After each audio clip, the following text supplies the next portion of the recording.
ये कहानी जिंटा की है, जिसकी बहन एक डीमन होती है। जैसे उसके पिता उसकी बहन को कुछ ज्यादा ही मारते थे और जिंटा एक दिन उसे लेके भाग जाता है। वो अपने बहन से कुछ ज्यादा ही प्यार करता था और वो अपने बहन को मार खाते हुए देख नहीं सकता है। ऐसे घटनाएं घटती है कि उसके कारण जिंटा अपनी बहन को मारने के सफर पे निकल जाता है। आखिर क्यों एक भाई अपनी बहन से जो ज्यादा प्यार करता था वो आखिर क्यों उसको मारना चाहता है। कहानी के स्टार्टिंग में हमें 130 से होती है कहानी की शुरुआत। एक आदमी एक छोटी सी बच्ची को पीट रहा था और वो अपने बड़े भाई से मदद मांग रहा था, भाई मेरे को बचा दो, देख रहा था, लेकिन वो भी वहाँ पे कुछ भी नहीं कर पाता है। वो आदमी उस छोटी सी बच्ची को एक जगह पे कैद कर देता है। पता लगाएगा कि ये बच्चे के पिता वही है जिसने उसको कैद किया था। बारिश में उसका बड़ा भाई जिंटा उसके पास आता है। वहाँ पे उसकी बहन नहीं होती है। उसके बाद वो उसको ढूंढने लगता है, लेकिन वो उसको नहीं मिलता है। फिर उसका थोड़ी देर ढूंढने के बाद उसकी बहन उसके सामने ही पहुंच जाती है और फिर रोते हुए अपने बड़े भाई को देखती है। उसके करीब जाता है, तब उसकी बहन बोलती है कि आप मेरे से दूर रहिए, नहीं तो अभी पिताजी बहुत मारेंगे। तभी जिंटा कहता है कि हमें यहाँ तल से भाग जाना चाहिए। फिर उसके बाद वो दोनों से भाग जाते हैं। वो दोनों भाई बहन बहुत ठंड थी, लेकिन वो दोनों ये बात से खुश थे कि वो दोनों साथ है। दोनों इस बात से खुश थे कि वो दोनों एक साथ है। लेकिन कुछ देर बाद शिजुने बेहोश हो जाती है। वहाँ पे जिंटा भी बेहोश होने वाला होता है, लेकिन वहाँ पे उसको धुंधला धुंधला एक शख्स नजर आ रहा है। वो बेहोश हो जाता है। जिंटा की आँख खुलती है तब वो किसी आदमी के कंधे पे रहता है और फिर उसकी बहन भी उसके साथ। वो जिंटा को नीचे उतार के उसको खुद चलने के लिए बोलता है। वो दोनों भाई बहन उस आदमी के साथ एक गाँव में आते हैं। देखने को मिलता है कि इस गाँव में केवल ब्लैक स्मिथ रहते हैं जो कटाना बनाते हैं। वो उस आदमी के घर पे पहुंचते हैं, वैसे उसकी अंदर से बेटी आके उनका स्वागत करती है, अपने पिता के सीने से लग जाती है और फिर वो बच्ची कहती है। फिर वो आदमी कहता है कि अब से ये दोनों बच्चे और बच्ची हमारे साथ ही रहेगी। फिर उसके बाद वहाँ पे वो लड़की फिर जिंटा के पास जाके नाम शिरायुकी बताते हैं। वो दोनों भाई बहन भी अपना नाम बताते हैं, लेकिन फिर शिजुने देखते हैं कि शिरायुकी जिंटा से कुछ ज्यादा प्यार से बातें कर रही है कि शिजुना को थोड़ा अच्छा नहीं लग रहा होता है। फिर उसके बाद हमें रात का सीन दिखाया जाता है। रात में जिंटा को नींद नहीं आ रही होती है, तब वो एक महाशय को दिखता है जो अपनी तलवार को रहेगा और ये एक पहरेदार है और ये लोगों की रखवाली करते हैं। जब शिरायुकी उठती है तो फिर वो जिंटा को तलवारबाजी करते हुए देखती है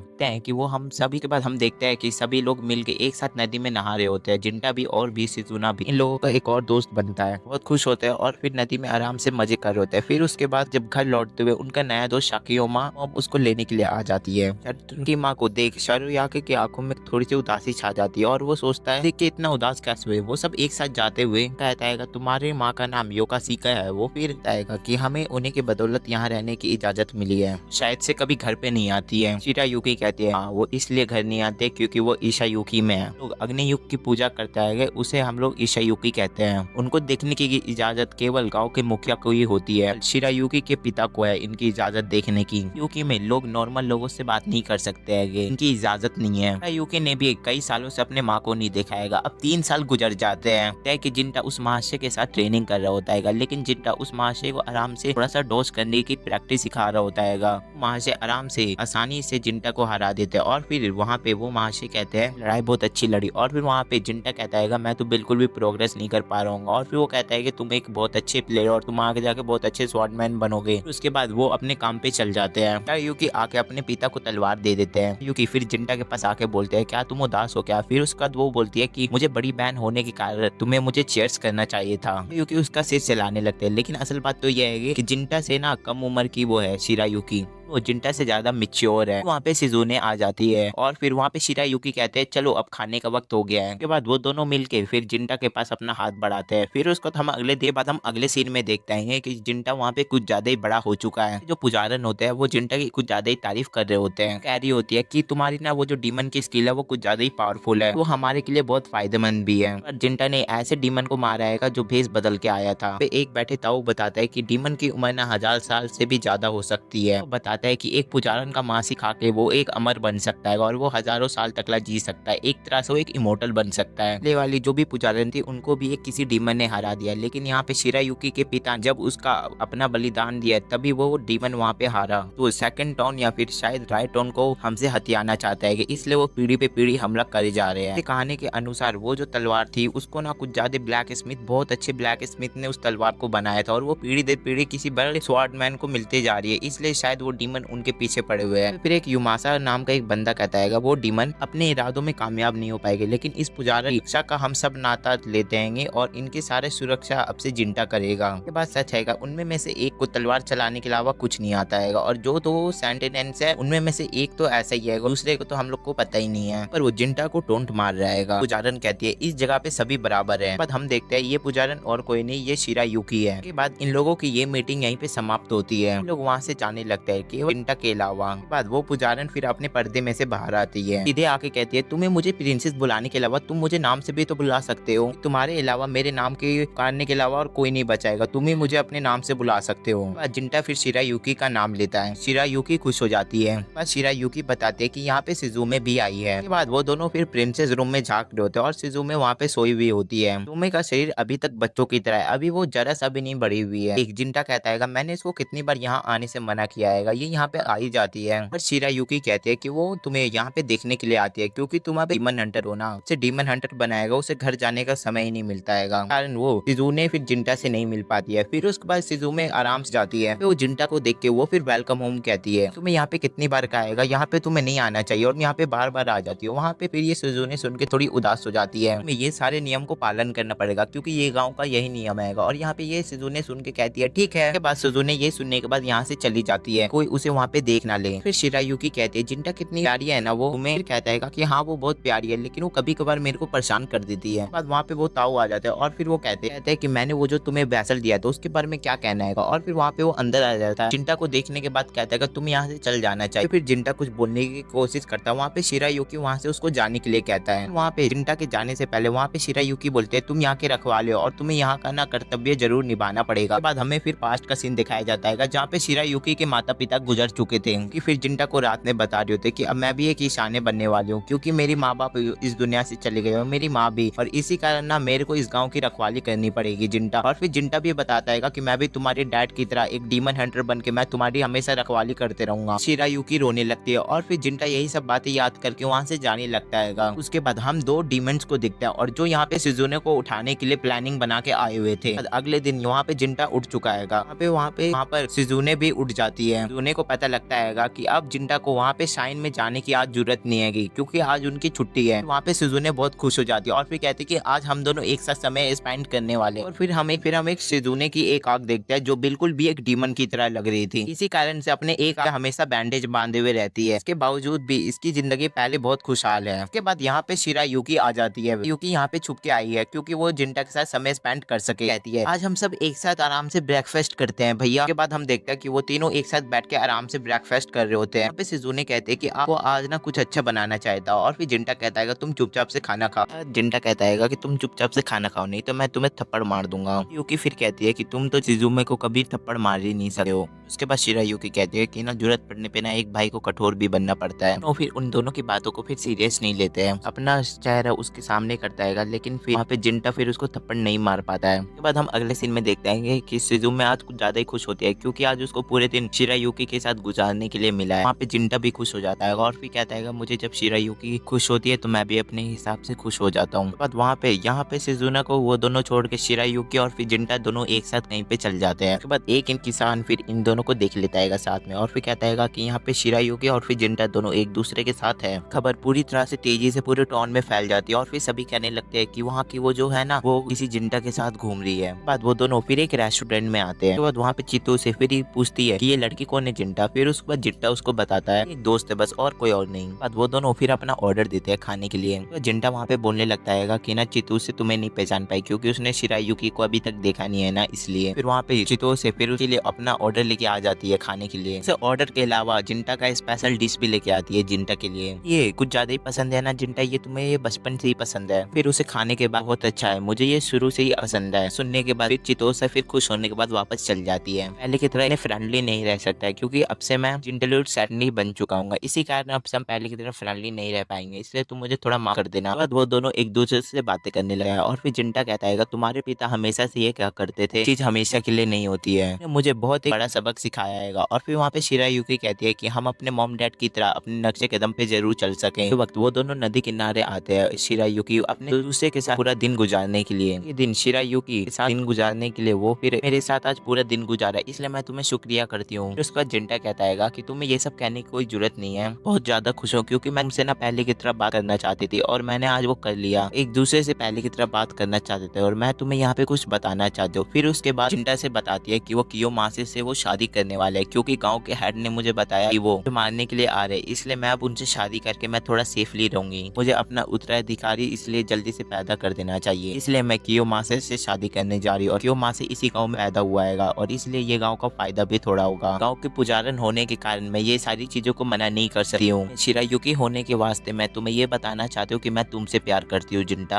ये मुमकिन हो तो मैं तुम्हारे साथ एक बहुत अच्छी जिंदगी गुजारना चाहती हूँ और एक नई जर्नी का स्टार्ट करना चाहती हूँ। ये सुनने के बाद जिंटा तो कम से कम थोड़ी देर के लिए सुन हो जाता है। तुम्हारे साथ एक नई जिंदगी गुजारना चाहती हूँ और नई जिंदगी को स्टार्ट करना चाहती हूँ, और मैं चाहता हूँ कि तुम ये काम को नहीं करना चाहते हो और मैं शिरायुकी होने के कारण मैं ये तुम्हें बता रहा हूँ। जिंटा बोलता है कि मैंने मिसायुकी की रखवाली करने के लिए कसम खाई थी। शिरायुकी को रखवाली करने के लिए मैंने हर दिन मेहनत की और मैं आज तुम्हारे साथ भाग गया तो ये सारी मेहनत मेरी वेस्ट जाएगी और मेरे नाम पे कलंक लग जाएगा। ऐसी जिंदगी कभी भी नहीं जी पाऊंगा। और फिर शिरायुकी कहते हैं कि हम दोनों ना बिल्कुल सेम टू सेम है। मैं तुम्हारे साथ मैं कभी भाग भी गई तो मैं तुमसे ना कभी भी नजरें नहीं मिला पाऊंगी जिंटा। इसलिए अपने इसायुकी होने के कारण मैं अपनी जिंदगी को हमेशा गुजारते रहूंगी, लेकिन मैं तुमसे हमेशा प्यार करते रहूंगी जिंटा। भी वादा करता है जिंटा भी वादा करता है कि मैं तुम्हारा हमेशा रक्षक बन के तुम्हारे रखवाली करते रहूंगा। दूसरी ओर शिजुमे को बिल्कुल अकेला पाते हैं, कुल तन्हा। बाद हम शाइन को दिलाएंगे और फिर हमें जिंटा को पता लगता है कि पास ही के गांव में 2 डीमंस को देखा गया है और वो मारने का काम अब से जिंटा को मिलता है। उन 2 डीमंस को मारने का काम जिंटा जब यहाँ तल से जाने लगता है, कियोमासा उसको रोकता है और फिर कहता है तुम जान चुके हो ना मैं और ही में शादी करने वाले, तभी भी तुम उसके साथ ऐसा कर रहे हो, तुम्हें इतनी परेशानी क्यों आएगी। इसके बाद जिंटा बताता है हमारी और फिर ये गाँव की खुशी के लिए मैं अपनी कुर्बानी देने के लिए कहता हूँ। और फिर वो वहाँ पे वो कहता है क्या तुम क्या कह रहे हो, तुम पागल हो। फिर उसके बाद वहाँ पे जिंटा कह के चला जाता है जिंटा। फिर उसके बाद हम दूसरी ओर शिजुमो के देखते हैं। उसके पास एक घर पे एक मोहतरमा आती है और वो अकेले बैठी हुई थी और जिंटा जंगल में आगे बढ़ रहा था और फिर अचानक से जिंटा पे फिर एक हमला हो जाता है। उसको वो अपनी तलवार से रोक देता है और फिर धुएं में से निकलता है एक डीमन और फिर जिंटा भागते हुए उसके पास जाता है। जैसे ही जाके उस पर हमला करता है लेकिन उसका सिर कुछ ज्यादा ही हैवी था और कोई भी अटैक का असर नहीं हो रहा था और वहाँ पे जिंटा थोड़ा घायल हो जाता है। जिंटा एक और कोशिश करता है और फिर वो एक और स्ट्राइक मारता है लेकिन उसकी वजह से उसकी एक हाथ कट जाता है वो डीमन का। बाद वो डीमन अपना हाथ उठा के कहता है इसमें मजा आएगा, मुझे पता था ये सारी चीजें इंसान को मारने में मुझे कुछ ज्यादा ही मजा आता है और ये चीज में तो मुझे और भी मजा आएगा। के मुकाबले डीमन की कुछ ज्यादा उम्र होती है लेकिन जो होता है कि वो अपनी टेक्निक को पीढ़ी पे पीढ़ी भेजते रहते हैं, इसी कारण हमें थोड़ा डीमन को थोड़ा परेशानी होता है लेकिन हम डीमन हजारों साल तक जीवित रह सके। मैं ये जानना चाहता हूँ तुमने ये अभी तलवार क्यों उठाई है। फिर उसके बाद जिंटा कहता है लोगों की हिफाजत करने के लिए ये तलवार उठाया हुआ गाँव की रखवाली करने के लिए। और फिर दूसरी ओर वो लेडी धीरे धीरे करके वो फिर शिजुमे के पास आ जाती है। वो लेडी डीमन कहती है शायद तुम अपने भाई से कुछ ज्यादा ही प्यार करती हो, इसी कारण तुम उसके साथ रहते होगे और तुम्हें इसी कारण डीमन से इंसान बन के रहने पड़ता है। तो शिजुमे कहते हैं कि हाँ मैं अपने प्यार से बहुत प्यार करती हूँ। फिर उसके बाद वो कहता है तुम्हारे भाई को कोई नुकसान पहुंचाने वाला है और फिर वहाँ पे शिजुमे कहते हैं मेरे भाई को कौन नुकसान पहुंचा रहेगा, मैं उससे कुछ ज्यादा प्यार करती हूँ, मैं उसको मारने तक के लिए तैयार हूँ, तुम्हें ताकत देना चाहता हूँ कि तुम अपने भाई को बचा सको। लेकिन शिजुमे उस डीमन की बातों पे भरोसा नहीं कर रही होती है। उसके बाद वो डीमन फिर उसके बाद शिजुमे के सर पे उंगली रखाएगा और फिर शिजुमे को कुछ दृश्य दिखाई देने लगा। शिरायुकी कियोमासा के साथ कुछ करने के लिए वो अपने कपड़े उतार रहा होता है और फिर वहाँ पे वो डीमन कहते हैं देख लो तुम कियोमासा और शिरायुकी को तुम देख लो, मैं भविष्य देख सकती हूँ और तुम्हारे भाई को वो लड़की ने धोखा दे दिया है, तुम्हें खुद चल के ये सारी चीजें दिखा भी सकते हो। फिर उसका शिजुमे कहती है कि नहीं ये सारी चीज झूठ है, तुम मेरे को झूठ झूठ सारी बातें बता रहे हो, ठीक है तो तुम खुद चल के ये सारी चीजों को देख लो, फिर उसके बाद तुम अपने भाई को खुद बचा लेना, ऐसा नहीं करोगे तो तुम अपने भाई को नहीं बचा पाओगे। और यही कारण की वजह से फिर उसका शिजुमे फिर अपना हाथ बढ़ा लेती है उस डीमन की ओर और फिर दूसरी ओर जिंटा उस वो डीमन से पिटते हुए और वो नदी में गिर जाता है और फिर कहता है ये डीमन मेरे को थोड़ी देर में मार देगा, मुझे कुछ ना कुछ तो हल ढूंढना पड़ेगा। उसके पीछे वो डीमन भी आ जाता है और फिर उससे वो सवाल पूछता है क्या तुम ये सवाल पूछता है आखिर तुम इंसानों को क्यों दर्द पहुंचाते हो। डीमन बताता है हम डीमन किसी ना किसी उद्देश्य के कारण आते हैं ये दुनिया में और हमारा उद्देश्य है इंसानों को मारना और मेरा उद्देश्य यही काम तक लता और मैं ये काम पूरा करने के बाद मैं फिर आराम से मर सकता हूँ और अपनी जिंदगी जी सकता हूँ। इंसानों को मारना हमारी फितरत है तो हम डीमन कैसे खिलाएंगे। फिर उसके बाद वो डीमन से लड़ने के लिए वो फिर अपनी पावर बढ़ा लेता है और फिर जिंटा अपनी तलवार निकालते हुए और कहता है अब मैं तुमको छोड़ूंगा नहीं। जिंटा भागते हुए उसके पास जाता है हमला करने के लिए लेकिन डीमन के हमले की वजह से फिर जिंटा का एक हाथ वहीं पे कट जाता है और फिर वो जिंटा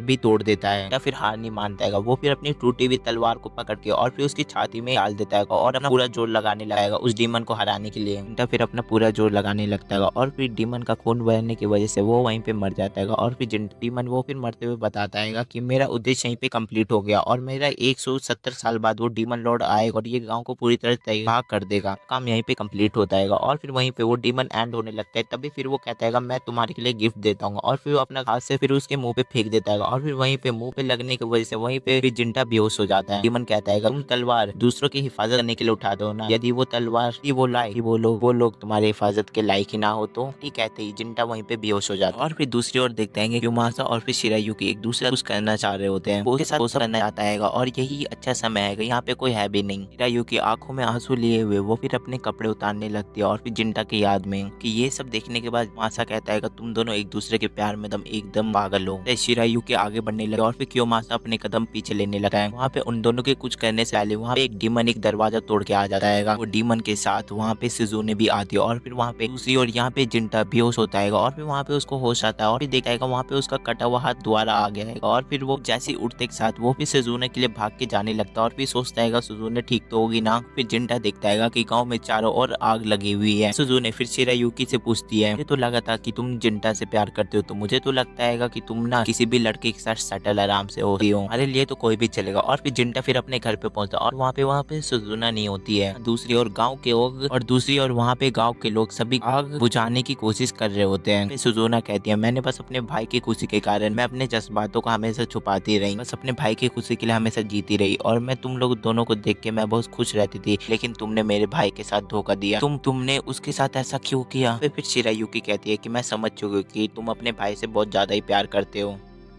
मैं जानती हूँ कि तुमने अपने भाई के होने के नाते तुमने अपने शरीर को हमेशा छोटा रखा, लेकिन मुझे तुम माफ कर देना, इसके युमे होने के नाते मुझे ये सब करना पड़ा। सुनने के बाद वहाँ पे शिजुमे कहते, क्या मैंने तुम्हारे लिए सब कुछ छोड़ना चाहा और तुम सब चीज को ऐसी फेंकना चाहती हो? वो हंसते हुए कहते, तूने तो मुझे बेवकूफ बना के रख दिया, मैं तुम्हारी हर एक चीज की हिसाब दूंगी, तुम अब देखते रहना। और फिर वो डीमन उसकी फटते हुए कहती है, डीमन बताती है कि मैंने सही कहा था ना, ये लड़की ऐसी ही है और ये राजकुमारी ऐसी किसी के साथ गुलछर्रे उड़ा रही है और तुम्हारे भाई को ये धोखा दे रही है, अब तुम इसको मार सकते हो, तुम अपने भाई को बचा सकते हो इस औरत को मार के। फिर उसके बाद ये कहती है, फिर उसका सिजुमे की बॉडी से कुछ ज्यादा ब्लैक ऑरा निकलने लगता है। अगले पल में वो एक एडल्ट डीमन बन जाती है और वो एक तरह से पूरी डीमन बन चुकी थी। फिर उसके बाद कियोमासा उसको मारने के लिए तलवार उठाता है। वहाँ पे फिर वो डीमन आके उसको दूर फेंक देती है और फिर कहती है कि ये 2 20 औरतों का मामला है, तुम इसमें नहीं पड़ो। उसके बाद वो फीमेल डीमन कहती है कि तुम्हें ना इसको ये कियोमासा की तलवार से मारना चाहिए, क्योंकि उसको मारने के बाद उसको थोड़ी सी खुशी मिलेगी। उसके बाद वो फीमेल डीमन फिर कियोमासा को लेके चल जाती है और फिर यहाँ पे सिजुने ने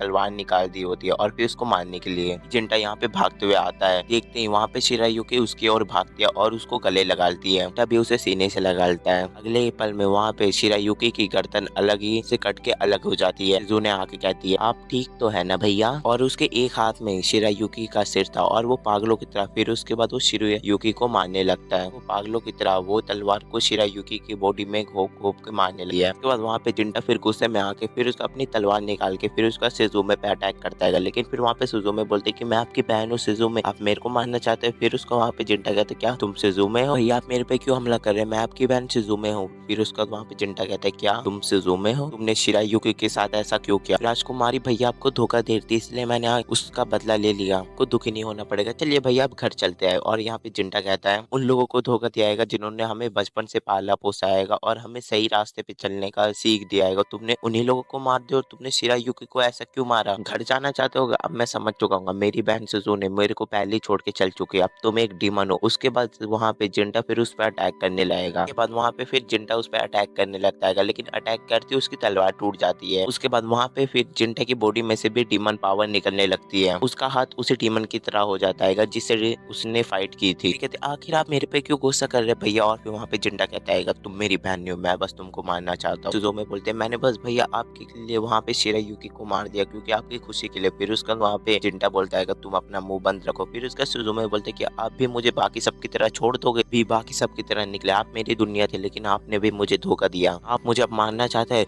ठीक है अब मैं अभी अपना पूरा दम लगा के आपसे लड़ूंगी। फिर उसके बाद वो बिजली की तेजी से फिर उसके बाद वो जिंटा पे अटैक करने लगती है। उसके बाद वो फिर अपना अटैक फिर उसके बाद जिंटा के पेट में कर देती है और फिर उसके कारण फिर जिंटा के पेट में से वो वायु नहीं निकल पाता है। फिर उसके बाद वो अपना हाथ फिर जिंटा के बॉडी में डाल देता है और फिर उसका हाथ ही नहीं निकल पाता है। फिर उसके बाद वहाँ पे फिर अपना एक अटैक करता है पावरफुल, और उसके कारण फिर वहाँ पे बहुत दूर जाके फेंकाती है सिजुमे। ये खतरनाक हमले के बाद भी वहाँ पे सिजुमे जिंदा थी और वो खड़े हो जाती है। फिर उसे जिंदा देख फिर उसके बाद वहाँ पे उस पे दोबारा हमला करने जाता है। ये हमला उसको वहीं पे खत्म कर देता, लेकिन वहाँ पे उसके सामने वो फीमेल डीमन आ गई उसको बचाने के लिए। टैग। फिर उसके बाद वो उस डीमन की बॉडी में चल जाता है और अपना जिंटा हाथ अपने उसके बॉडी में से निकालने की कोशिश करता है और फिर वो डीमन कहती है कि तुम भाग जाओ शिजुमे, और फिर वहाँ पर शिजुमे जाने लगती है। जिंटा बहुत कोशिश करता है, अपनी हाथ निकालने की कोशिश करता है उसकी बॉडी से, लेकिन वो निकालने ही नहीं देता है जिंटा का हाथ। फिर उसका वहाँ पे शिजुमे जाते हुए बोलते हैं कि मैं भैया दुनिया को पूरी तरह से खत्म कर दूंगे भैया, लेकिन मैं ये दुनिया को खत्म करने से पहले मैं आपसे जरूर मिलूंगी और आप देख लेना मैं इस दुनिया को पूरी तरह से तबाह कर दूंगी। और फिर वहाँ पे फीमेल डीमन वो हंसने लगती है और फिर कहते हैं मेरा उद्देश्य यहीं पे कंप्लीट होता है, और वो पागलों की तरह फिर हंसने लगती है और वो कहते हैं मैंने फ्यूचर देखा है, यहाँ पे आगे जाके फ्यूचर में यहाँ पे डीमन की से कहानी नहीं बन के रहेगी, एक हकीकत बन के रह जाएगी, यहाँ पे खुशी खुशी मर सकती है। और वो यहीं पे मर जाती है। फिर अचानक से बारिश होने लगती है और गांव में जो आग लगी हुई थी वो फिर बुझ जाती है। जिसके बाद वहाँ पे जिंटा फिर शिरायुकी के बॉडी के पास आता है और फिर रोते हुए किसी की भी हिफाजत नहीं कर पाया, और फिर वहाँ पे वो रोने लगता है और फिर कहता है मैं इस दुनिया में मेरा कोई काम नहीं, और फिर वो चिल्ला चिल्ला के रोने लगता है। दिन गुजर जाता है और फिर गाँव में रिपेयरिंग का काम स्टार्ट हो जाता है और गाँव थोड़ा ठीक ठाक होने लगता है। जिंटा यहाँ पे अपनी सारी पुरानी यादें को छोड़ वो फिर आगे बढ़ने लगता है और यही गाँव को छोड़ के जाने वाला है। जैसे ही घर से बाहर निकलता है वहाँ पे गाँव का चीफ उससे मिलने के लिए आता है। बाद फिर जिंटा बताता है कि मैं भी ये गाँव छोड़ के जा रहा हूँ। बताता है कि आगे में जाने के बाद मैं डीमन लॉर्ड को हरा सकूं, इसी कारण मैं इस गांव को छोड़ के जा रहा हूँ और आगे कोई दिक्कत ना हो इस दुनिया पे, इसी कारण मैं सारी ने सोच लिया है मैं इस दुनिया से सारे डीमन को मार दूंगा, डीमन लॉर्ड को भी छोड़ूंगा नहीं, मैं उसको भी मार दूंगा। और ये जो डीमन लॉर्ड है ये जिंटा की बहन शिजुमे ही है। शिजुमे ने जिंटे के प्यार को मारा है, इसलिए इसका भी अब शिजुमे को नहीं छोड़ेगा, वो भी उसको मार देगा। वहाँ पे जिंटा कहता है अगर मुमकिन हो तो मैं यहाँ पे एक शांति का रास्ता जरूर ढूंढना चाहूंगा। ये बात सुनते ही वहाँ पे गाँव का चीफ फिर उसको यारिया तलवार देता है। से यही का मालिक अब से जिंटा ही रहेगा और पुराने रीति रिवाज के हिसाब से नाम में फिर अब से कांची ऐड हो जाएगा, उसका नाम जिनाया है। के अलावा यहाँ पे इसके युमे परिवार अब से खत्म हो चुका है और ये मंदिर में पड़ी पड़ी बस धूल खाती रहेगी, इसलिए अब इस तलवार का मालिक अब से तुम ही हो जिंटा। ये तलवार को अब से तुम्हें लेके जाना पड़ेगा और इस तलवार का ख्याल रखना, ठीक है ना जिंटा। राजकुमारी शिरायुकी के लिए तलवार को तुम्हें लेके जाना ही पड़ेगा। और फिर अगले ही पल वहाँ गाँव का चीफ के कहता है कि मैं जानता था राजकुमारी और तुम एक दूसरे से प्यार करते हो, लेकिन तभी भी मेरा बेटा कियोमासा भी राजकुमारी से प्यार करता था। मैंने अपने पोते के लिए मैंने इसलिए कियोमासा और फिर वहाँ पे राजकुमारी की शादी करने की बात की। मैंने राजकुमारी और फिर कियोमासा को एक किया। और फिर वहाँ पे ये सब जानते हुए भी तभी भी चिंटा फिर उसको उठाता और फिर कहता है कि ये सारी बातें पुरानी हो गई है, अपने एक नए सफर पे निकल जाता है। वहाँ पे चितोसे उसके पास आके कहती है नजरों में तुम कल जैसे थे और तुम आज भी वैसे ही हो जिंटा, प्लीज तुम रुक जाओ जिंटा। और फिर वहाँ पे जिंटा कहता है मैं वादा करता हूँ तुमसे, वादा करता हूँ मैं यहाँ पे जरूर आऊंगा लौट के। जिंटा अपने नए सफर पे निकल जाता है। आगे बढ़ते ही कहता है 170 साल, मुझे इस पे ध्यान रखना पड़ेगा। इसी पल भर में थोड़ा सा वक्त बदल जाता है। 170 साल गुजर चुके हैं। एक बंदा जिसके हाथ में तलवार है श्राइन में आता है, मीको यानी पुजारन से पूछता है। यहीं पे ये पार्ट एंड हो जाता है। अगर आपको वीडियो का पार्ट 2 चाहिए तो इस वीडियो पे कम से कम लाइक कर देना। मिलते हैं नेक्स्ट वीडियो में, तब तक के लिए सायनारा। हाथ में तलवार है श्राइन में आता है, मीको यानी पुजारन से पूछता है